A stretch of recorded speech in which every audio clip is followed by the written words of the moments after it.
Don't wash your hands again.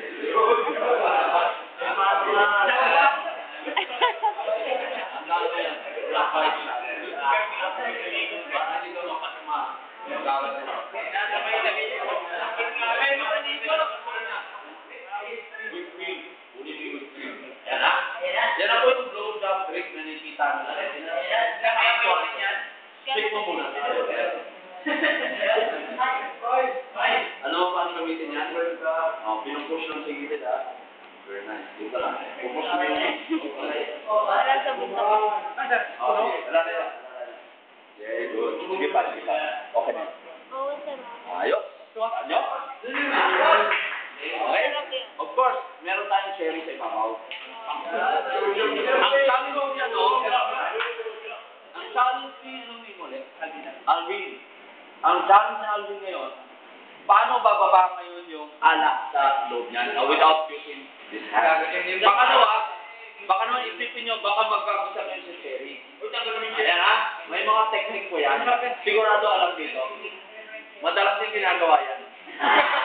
I know, I understand. He knows this well. Kasi alam niya eh.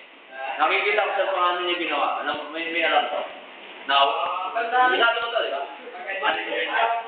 Just let them do it first. Just let them do it first. You want to do it now? Okay, go ahead. Lick. See? Hold you guys?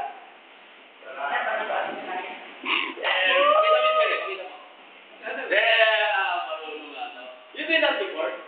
Saan? Okay. Actually,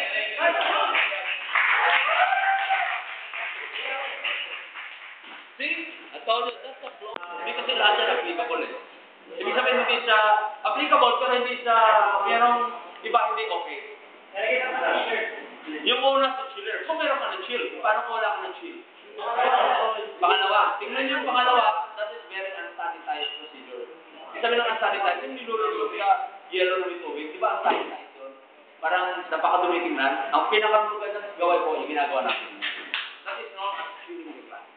Ayan, so before you do that, you chill the class first bago ka mag-mix everything. Mamaya, pag tinapon mo yung yellow, makikita mo na. Is it chilled now? Yes, a little bit. Pero pag tumagal pa yan, mas chill pa yan. Sabi ko guys, yung po yung tinatawag na chilling. Rimming, muddling, raining. Yan po yan.